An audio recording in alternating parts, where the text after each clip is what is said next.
Good morning students, welcome in mathematics class. तो आपने देखा कि पिछले वीडियो में हमने रूल नंबर 11 आंशिक भिन्न द्वारा समाकलन करना कंप्लीट कर लिया था। आज इस वीडियो में हम फिर एक नया नियम देखेंगे। नियम नंबर है 12। बहुत ही अच्छा नियम है। आंशिक भिन्न से ही निकला हुआ, मान लीजिए इसको आप आंशिक भिन्न का एक संक्षिप्त रूप है, यानी जो आपने टाइप 1 जो पढ़ा था ना, टाइप 1 रूल नंबर 11 में, उसी से निकला हुआ है ये रूल, ठीक है ना। तो यानी आंशिक भिन्न का ही एक संक्षिप्त रूप है। नाम क्या है नियम का कि वियोजित विधि द्वारा समाकलन करना, ठीक है। ऐसा कोई बुक में कोई इसका कोई भी वर्णन नहीं किया गया है, ये सब मैं आपको बता चुका हूँ। सारे नियम हमने स्वयं अपनी सुविधा के लिए बना रखे हैं, यानी इन सवालों के जो मेथड्स हैं, जो ट्रिक्स हैं, उनको अपनी भाषा में मैंने चेंज कर रखा है। तो इसका जो नाम है वो क्या रखा गया है, वियोजित विधि द्वारा समाकलन करना। अब आप कहेंगे कि सर ये वियोजित विधि द्वारा समाकलन कैसे होता है। देखिए, मैं आपके सामने क्वेश्चन लिखता हूं, देखो आप कि इंटीग्रेशन बराबर 1 में x square minus x minus 2। अब इस सवाल को आप जैसे ही देखेंगे तो आप कहेंगे कि सर ये तो पूर्णवर्ग से होगा। ये सवाल तो कौन से नियम से होगा, पूर्णवर्ग बनाने वाला जो नियम मैंने आपको बताया था कि पूर्णवर्ग बना करके समाकलन करना, उस नियम से होगा। यानी आप इसको देखते ही ये समझ गए होंगे, ठीक है। चलो ठीक है, अभी तो पूर्णवर्ग से होगा। अब मैं इसके फैक्टर कर देता हूं। चलो बताओ, x square minus x minus 2, इसके फैक्टर क्या हो जाएंगे, देखो बोलो बेटा क्या हो जाएंगे, x माइनस 2, बोलो ठीक है। तो आप कहेंगे सर हो जाएंगे x माइनस 2 और x प्लस 1। तो बेटा मैंने आपको इसके फैक्टर करके दिखा दिए हैं, क्या x माइनस 2 और x प्लस 1। तो आप कहेंगे सर यहां पर आ जाएगा 1 में x माइनस 2। अब सवाल वही है, अगर इसे देखते हैं तो आपको दिखाई देता है पूर्णवर्ग, ठीक है। इसको देखते हैं तो आपको दिखता है आंशिक भिन्न। क्यों, यह सवाल आंशिक भिन्न से नहीं हो सकता। दो रेखिक गुणनखंड है, आप इसको आंशिक भिन्न से करोगे तो क्या लिखोगे, a में x माइनस 2, b में x प्लस 1। समझ गए कुछ, टाइप 1, यानी ये क्वेश्चन है टाइप 1 का। अब मैं आपको इसी सवाल का एक तीसरा मेथड और बता रहा हूं, देखो वो है क्या कि वियोजित विधि द्वारा क्या करना, वियोजित करके क्या करना, समाकलन करना। यानी ये देखो हर सवाल संभव नहीं है इस विधि से, ठीक है ना। कुछ ऐसे सवाल होंगे जो इस विधि से संभव हो जाएंगे।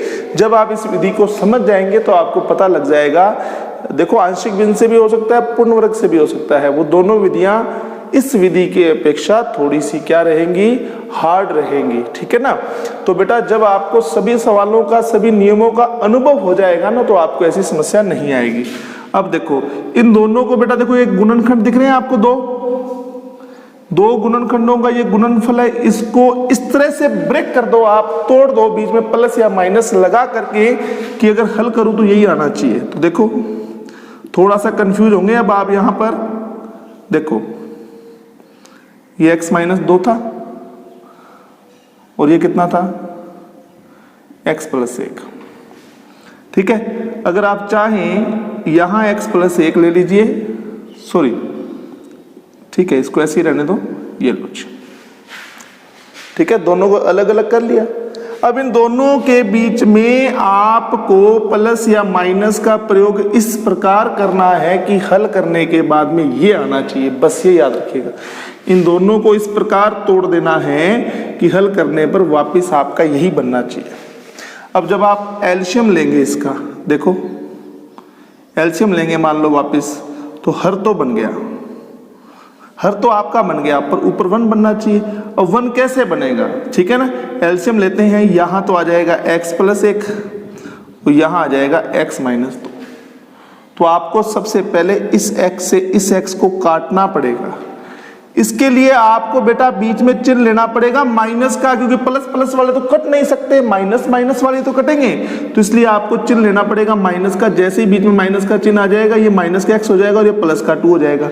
अब आप कहेंगे सर x से x तो कट गया। फिर आप सोच रहे होंगे कि सर ये 1 और 2 दो अचर बच गए ना, इन दोनों को जोड़ेंगे तो कितना हो रहा है, बोलो 3। कितना हो रहा है, 3। तो पर आपको कितना बनाना है, ऊपर 1। अरे बेटा कोई दिक्कत नहीं, बाहर 3 का भाग दे दो आप। ये लो, अचर के साथ तो बेटा अपने घर की बात होती है, ठीक है। अचर को हम कभी भी एडजस्ट कर सकते हैं। देखो आप कह रहे थे कि सर देखो अब इसको हल करके देखो, आप इसको हल करोगे ना एलसीएम लेकर के, तो ये बनेगा 3 बटा में x माइनस 2 x प्लस 1, और बाहर क्या है देखो, मैंने 3 से भाग दिया हो ना बाहर, इस 3 से 3 कट जाएगा, वापस सेम ये आ जाएगा कि नहीं आ जाएगा, बताओ आप। तो बेटा इसको बोलता है वियोजित करना। थोड़ा सा इसका बेटा अनुभव लीजिएगा, करके देखिएगा बार बार सवालों को। बिल्कुल सिंपल सी बात है, सिर्फ मैंने प्लस या माइनस के चिन्ह का प्रयोग करके मैंने इनको दोनों गुणनखंडों को अलग अलग कर दिया। क्योंकि ये गुना के रूप में रहेंगे तो इनका समाकलन संभव नहीं है, अलग अलग कर देंगे तो ये 1/x हो गया, ये 1/x हो गया। अब इनका समाकलन संभव हो गया। अब आप इनका समाकलन कर दीजिए। देखिए 1/3 तो है ही बाहर, 1/x बेटा, ये 1/x समाकलन क्या हो गया, log x। 1/x समाकलन क्या हो गया, log x प्लस में c। क्लियर है बात। तो अब आप कहेंगे सर अगर मैं इसको log m मान लूं, इसको log n मान लूं, तो ये कितना हो जाएगा, 1/3 log m बटा में n। अगर मैं इसको m मान लूं, इसको n मान लूं, तो क्या हो जाएगा, log m minus log n क्या होता है बेटा, log m बटा n। तो देखो कितना सिंपल क्वेश्चन था। अब आप खुद तुलना कीजिए उस पूर्ण वर्ग विधि से और टाइप 1 से, कौन सी विधि आसान है, ये आसान है। बस ये चीज सीख लेना बेटा, कुछ भी नहीं है। 11वीं 12वीं की तो कोई बात ही नहीं है इसमें, ठीक है ना। यानी इस प्रकार तोड़ना है कि हल करने के बाद यही बनना चाहिए। मैंने इनको अलग किया, बीच में माइनस का चिन्ह इसलिए लगाया कि x से x कटना चाहिए था, क्योंकि अगर ऊपर x बच जाता ना तो बाहर आप x से भाग नहीं दे सकते। क्यों, क्योंकि जो चर राशि होती है वो समाकलन से बाहर नहीं आ सकती। अचर तो बेटा क्या होता है, कभी भी अंदर जा सकता है समाकलन के, कभी भी बाहर आ सकता है। इसलिए आपको कोशिश करना है ऊपर अचर राशि बचाने की, चर राशि नहीं बचनी चाहिए। चर राशि बचेगी तो इसका मतलब आपका वियोजन गलत है, ठीक है बेटा। इसको इरेज कर रहा हूं मैं क्वेश्चन को। चलो ऐसे एक क्वेश्चन और लेते हैं। चलिए अब देखो, अब सुनो, चलो अपने क्वेश्चन लेते हैं बेटा। ये सेकंड वाला देखो, इंटीग्रेशन बराबर, देखो ये मेरे पास क्वेश्चन लिखा हुआ है कि इंटीग्रेशन बराबर 2x अपॉन में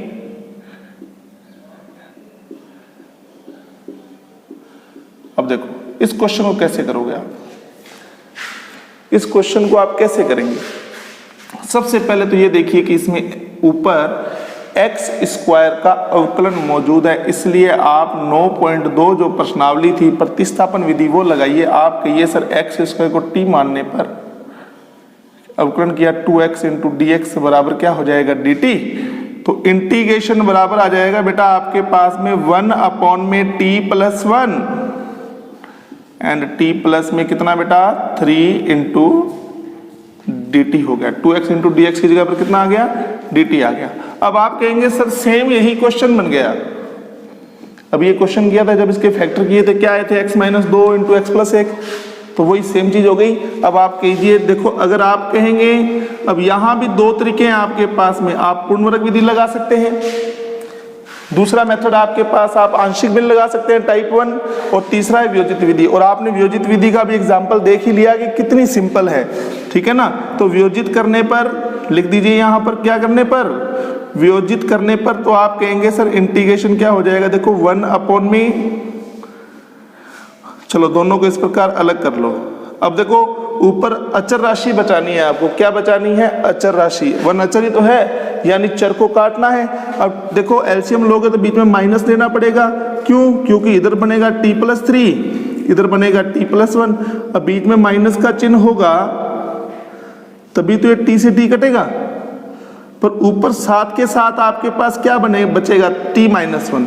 देखो ना बेटा, इस चीज को यहां दोबारा हल करके देख लो बेटा। ये देखो आप, इसका अगर मैं वापस एलसीएम लेता हूं, अब आप कहोगे सर बीच में माइनस ही क्यों लगाया? बेटा टी से टी काटना है। चलो एलसीएम लो, कितना बनता है चलो बताओ पहले आप। टी प्लस 3 और यहां बना टी प्लस 1। अगर मैंने यहां बीच में प्लस लेता, मैं इनके बीच में ऐसे प्लस ले लेता, तो बेटा ये टी से टी कट जाता क्या, बताओ आप? नहीं, ये 2t हो जाता जुड़ करके, और आपकी मुश्किल बढ़ जाती, सवाल गलत हो जाता। यानी आपका मकसद यही है कि t से t कटना चाहिए, इसलिए यहां बीच में कौन सा चिन्ह लिया गया है, माइनस। ये माइनस की वजह से जब ये t प्लस 1 यहाँ 1 से गुना होगा तो इसके चिन्ह बदल जाएंगे माइनस की वजह से, ऐसे। अब t से t कैंसिल। अब बताओ ऊपर क्या बच गया? ऊपर बच गया 2, पर आपको कितना बचाना है? 1। कोई दिक्कत नहीं। अरे अचर को तो बेटा सेट करना हमारे हाथ में है, ये लीजिए, बाहर 2 से भाग दे दिया। अब इसको हल करोगे, ऊपर 2 आएगा, इस 2 से 2 कट जाएगा, वापस 1 बन जाएगा। तो बिल्कुल ये बैलेंस हो गया। इस प्रकार बिल्कुल ये बैलेंस होना चाहिए, ध्यान रखिए आप। थोड़ी सी भी गड़बड़ हो गई, काम गड़बड़। ठीक है, मानते हैं कि विधि आसान है, विधि आसान है, कोई दिक्कत नहीं है, परंतु करते टाइम आपको बेटा ध्यान रखना है। अब देखो आप 1/t का समाकलन कितना होता है बेटा, बोलो log t। ये देखो कितना हो जाएगा, log t, और ये भी log t प्लस c। तो इंटीग्रेशन बराबर 1/2 log t प्लस 1 बटा में t प्लस 3। ठीक है बेटा, देख लीजिए क्वेश्चन, बहुत सिंपल सा क्वेश्चन है बेटा, आराम से आपको ये विधि समझ में आ गई होगी। ठीक है ना, क्या करना है इसमें, सिर्फ दोनों गुणनखंडों को वियोजित करना है, अलग अलग करना है, बीच में प्लस या माइनस के चिन्ह का प्रयोग करना है। जैसा मैंने आपको बताया कि वापस हल करने पर जिसको आपने तोड़ा है ना, हल करने पर वापस वही बन जाना चाहिए, इस बात का ध्यान रखें आप। ठीक है, इसको इरेज कर रहा हूं बेटा यहाँ से। चलो इस तरह से बहुत से क्वेश्चन है हमारे पास में, चलो हम क्वेश्चन लेते हैं एक एक करके। चलिए तो ये वाला क्वेश्चन लेते हैं पहले। चलो क्या है, इंटीग्रेशन बराबर sec स्क्वायर एक्स अपॉन में 2 प्लस 10x और 3 प्लस 10x। क्वेश्चन देखते ही आप बेटा समझ गए होंगे कि सबसे पहले 10x को क्या मानना पड़ेगा, t मानना पड़ेगा बेटा। क्या हो जाएगा, sec square x into dx की जगह पर आ जाएगा dt बेटा, और क्वेश्चन हो जाएगा आपका 1 में t प्लस 2 और t प्लस 3। वापिस सेम क्वेश्चन हो गया बेटा। ठीक है, तो आपको स्वयं करने के लिए दे दिया जाए क्वेश्चन। चलो मैं आपको वियोजित भी कर देता हूं, चलो इसको। ठीक है ना, आप लिखिए 1 में t प्लस 2, ऊपर अचर राशि लानी है ना, चर को काटना है बेटा, बीच में क्या करना पड़ेगा, टी से टी तभी कटेगा, बीच में माइनस का चिन्ह होगा। अब आप कहोगे सर ये 3 इधर आएगा, 2 इधर जाएगा, 3 - 2 1, बिल्कुल सही है बेटा, हल करके देख लेना। बिल्कुल किसी चीज का भाग देने की जरूरत नहीं है आपको, डायरेक्ट ये बन रहा है बेटा सीधा ही। अब आप कहोगे सर 1/t का हो जाएगा log t, और ये हो जाएगा log t, फिर वही बात बेटा log m, ये m मान लो, ये n मान लो, log m minus log n क्या हो जाएगा, log m बटा में n, log m बटा में n। इस तरह से बात हो गई क्लियर बेटा आपके। ठीक है, चलिए फिर एक क्वेश्चन और लेते हैं। चलो ये वाला क्वेश्चन लेते हैं अपने, कौन सा, ये क्वेश्चन देख रहे हो ना बेटा आप, ये कैसे करेंगे देखिए अभी आप। इसको इरेज कर रहा हूं मैं। चलिए एक क्वेश्चन मैंने और ले लिया है, देखो इंटीग्रेशन, यहाँ एक क्वेश्चन लिखा हुआ था वो हमने गलती से साफ कर दिया है, चलो कोई बात नहीं, दोबारा लिख लेंगे। x की power 4 minus x square minus 12 into dx। चलो अगर मैं थोड़ी देर के लिए, देखो बेटा ये आपको समीकरण दिख रही है यहाँ पर, ये देखो आप हर में ये समीकरण दिख रही है ना आपको अच्छे से। अगर थोड़ी देर के लिए मैं एक्स स्क्वायर को t मान लूँ तो समीकरण क्या हो जाएगी, T square minus T minus 12। अब बताओ ये द्विघात समीकरण है। अब आप बेटा इसको क्या करके दिखाइए, वियोजित सॉरी इसके गुणनखंड करके दिखाइए मुझे क्या आएंगे, t - 4 और t + 3। देख लीजिए t-4 और t+3 वापिस t की जगह एक्स स्क्वायर आ जाएगा, तो आपको होगा सर एक्स स्क्वायर -4 और एक्स स्क्वायर +3। ठीक है, इस समीकरण के गुणनखंड मैंने आपको करके दिखा दिए हैं। चलिए, तो आप कहेंगे सर इंटीग्रेशन एक्स स्क्वायर बटा में एक्स स्क्वायर -4 और एक्स स्क्वायर +3। बेटा ये देखिए मैंने गुणनखंड कर दिए, गुणनखंड हो गए ना इसके। अब देखो आगे क्या करेंगे बेटा, वियोजित करना है। अब की बार बेटा अचर को काटना है, चर बचाना है। आपने देखो ऊपर चर है कि अचर है, देखो आप, तो वही वियोजित विधि लगाऊंगा बेटा मैं। देखो एक्स स्क्वायर -4 लिख दिया यहाँ। चलो बेटा आप भी कॉपी पेन ले लो और देखो क्या करना चाहिए, बीच में किस चीज का गुना, कौन सा चिन्ह बीच में लगाया जाएगा, प्लस का माइनस का, किससे गुना करना पड़ेगा, किससे भाग करना पड़ेगा कि वापस ये बनना चाहिए। चलिए, तो आप इसके लिए क्या करेंगे, देखिए सुनना मेरी बात बेटा। देखो आपको अचर से अचर काटना है। अगर इस स्थिति में अगर मैं एलसीएम लेता हूं, देखो अगर मैंने इसका एलसीएम लिया, देख लो एक बार चेक कर लो बेटा क्या आता है। तो आप कहोगे सर यहाँ तो आ गया एक्स स्क्वायर +3, यहाँ आ गया एक्स स्क्वायर -4। ठीक है, बीच में माइनस लिया तो हमारा एक्स स्क्वायर कट जाएगा। एक्स स्क्वायर हमें बचाना है, अब की बार हमें तो अचर राशि काटनी है। अचर राशि आपस में कट नहीं रही, मैंने बीच में माइनस लेता हूं तो ये प्लस हो जाएगा, तो भी नहीं कट रही। तो क्या करें बताओ आप। तो ऐसी स्थिति के लिए बेटा आप क्या करोगे, सुनो, आपको क्या करना पड़ेगा, अचर राशियों को बराबर करना पड़ेगा। एक 3 और एक क्या है बेटा, बोलो 4 है। एक 3 है और एक 4 है, इनको आपस में बराबर कैसे करोगे। आप कहोगे सर यहाँ 4 से गुना कर दो। मेथड कुछ नहीं है इसका, सिर्फ आपको अपनी खोपड़ी लगानी है, दिमाग लगाना है आपको सिर्फ। ओके, ठीक है, इस छोटे से दिमाग का आपको यहाँ इस्तेमाल करना है बस, और कुछ भी नहीं है इसके अंदर। ठीक है, अगर आप सीख गए तो बहुत से क्वेश्चन ऐसे चुटकियों में आपके हल हो जाएंगे। अदरवाइज बेटा प्रॉब्लम आएगी, तरीके और बहुत है, तो आपको मैंने बता ही दिया, वो बड़े हैं तरीके। ठीक है, तो देखिए अब इसका एलसीएम लो बेटा आप। चलो कितना हो जाएगा बोलो, 4x स्क्वायर +4 दिया 12, और ये कितना हो जाएगा 3x स्क्वायर -12। अभी 12 से 12 तो ऑलरेडी कट रहा है, बीच में कौन सा चिन्ह होना चाहिए बताओ, प्लस का, तो यहाँ हम प्लस लेंगे। अब आपको 12 से 12 तो कट गया, पर कितना बच गया ऊपर 7x स्क्वायर। आपको कितना चाहिए x स्क्वायर, कोई बात नहीं बेटा, बाहर 7 से भाग दे देना बस। लो जी, अब आप इसको हल करके देख लेना, सेम यही बनेगा आपका। ये देखो, ये देखो, ठीक है, इंटीग्रेशन बराबर समाकलन का चिन्ह। अब आप कहोगे सर 1/7, ठीक है, इन दोनों समाकलन को हम अलग अलग कर देते हैं। ठीक है, ये समाकलन अलग हो जाएगा, ये अलग हो जाएगा। 1/7 का गुना इसके साथ भी होगा, इसके साथ भी होगा, तो ये क्या लिखा जाएगा 4/7 1/x स्क्वायर -2 स्क्वायर, और ये 3/7 1/x स्क्वायर +√3 स्क्वायर। तो बताइए बेटा कौन कौन से फॉर्मूले यहाँ लगेंगे अपने पास में, बोलिए। 4/7 1/x स्क्वायर -a स्क्वायर क्या हो जाएगा 1/2a, a का मान बेटा 2 है, log x - a/x + a, फिर 3/7, ये बेटा देखो 1/x स्क्वायर + a स्क्वायर क्या होता है 1/a tan इनवर्स x/a।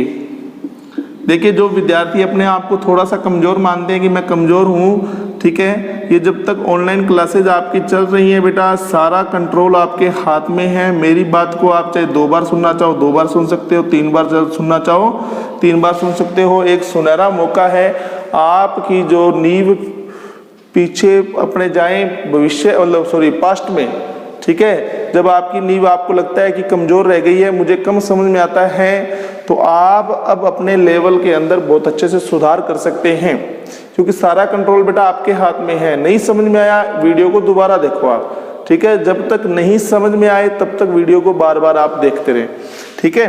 देखो एक दिन बेटा ये सब लॉकडाउन वगैरह सब खुल जाएगा, परिस्थितियां फिर सुधर जाएंगी, ठीक है। नुकसान सिर्फ किसका होना है, नुकसान बेटा अपना ही होना है, इसलिए आप ये चीज़ का ध्यान रखें।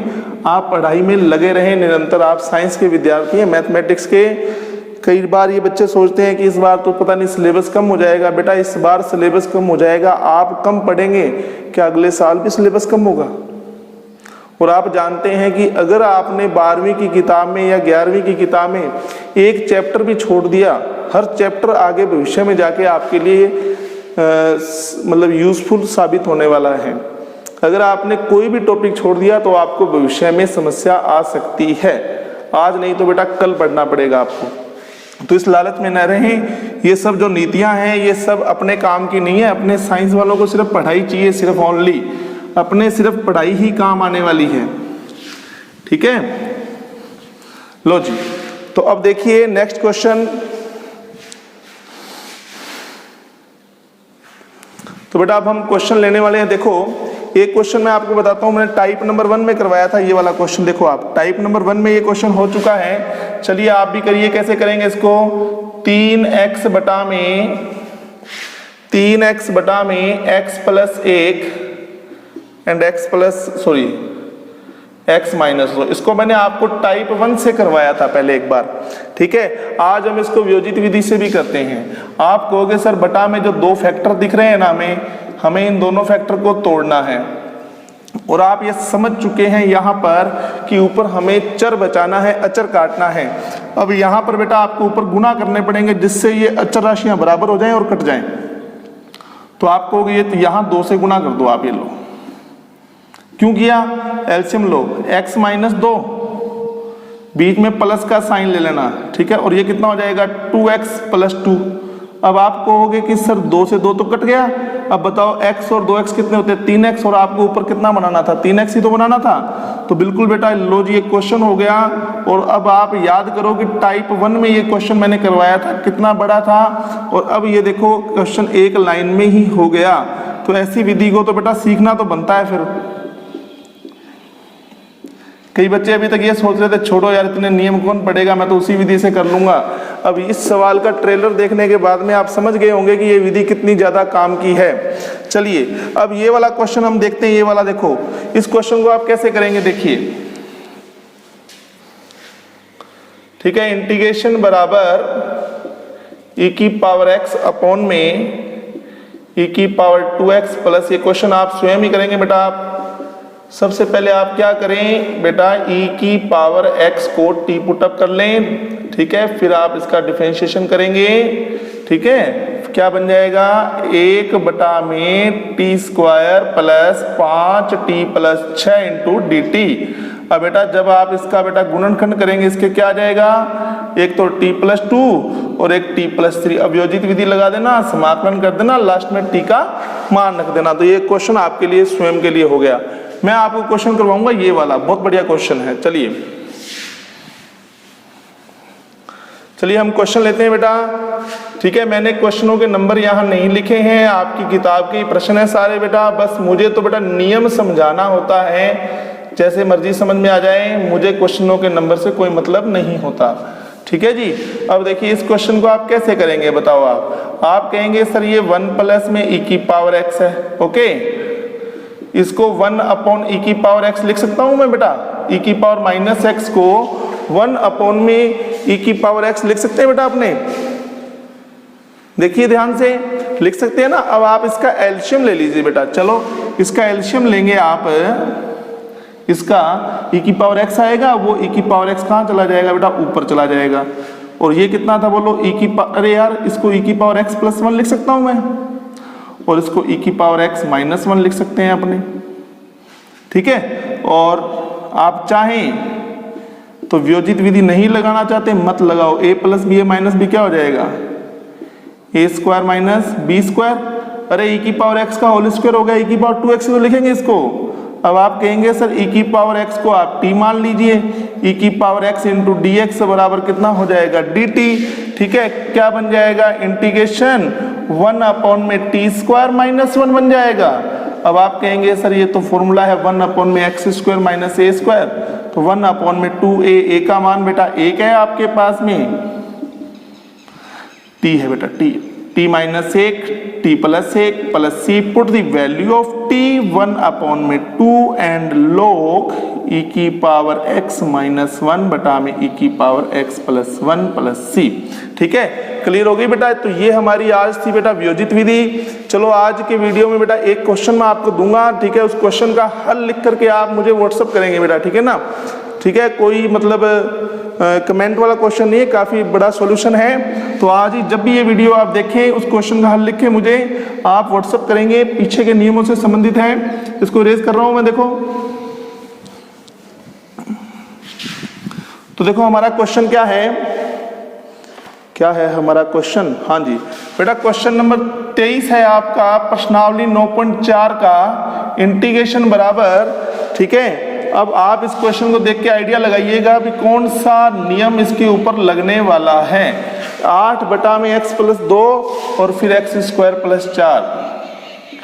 चलो मैं हिंट दे देता हूं, आंशिक भिन्न का है। आंशिक भिन्न में कौन सा टाइप नंबर 4, ठीक है ना, जो पिछली वीडियो में आपको बताया गया था।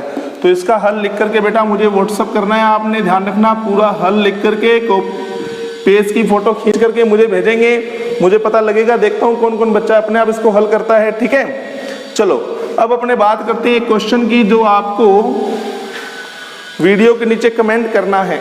ठीक है, एक फॉर्मूला मैं पूछता हूं आपसे। देखिए क्वेश्चन हमारा आज का जो हमारा प्रश्न है कि बताइए 1 अपॉन में एक्स स्क्वायर माइनस ए स्क्वायर का इंटीग्रेशन क्या होगा। कई बच्चों को तो मालूम है, चलो मैं आपके सामने ऑप्शन लिखता हूं। 1 अपॉन में ए log x माइनस ए अपॉन में x प्लस ए। ठीक है, b 1 अपॉन में 2a log a plus x बटा में a minus x। c 1 upon में 2a log a minus x बटा में a प्लस x। और डी ऑप्शन हमारे पास में है 1 अपॉन में 2a log x minus a x plus a। कई तो इसको देखते ही समझ गए भी कौन सा ऑप्शन इसके अंदर सही है। तो बेटा आज के लिए धन्यवाद, थैंक यू।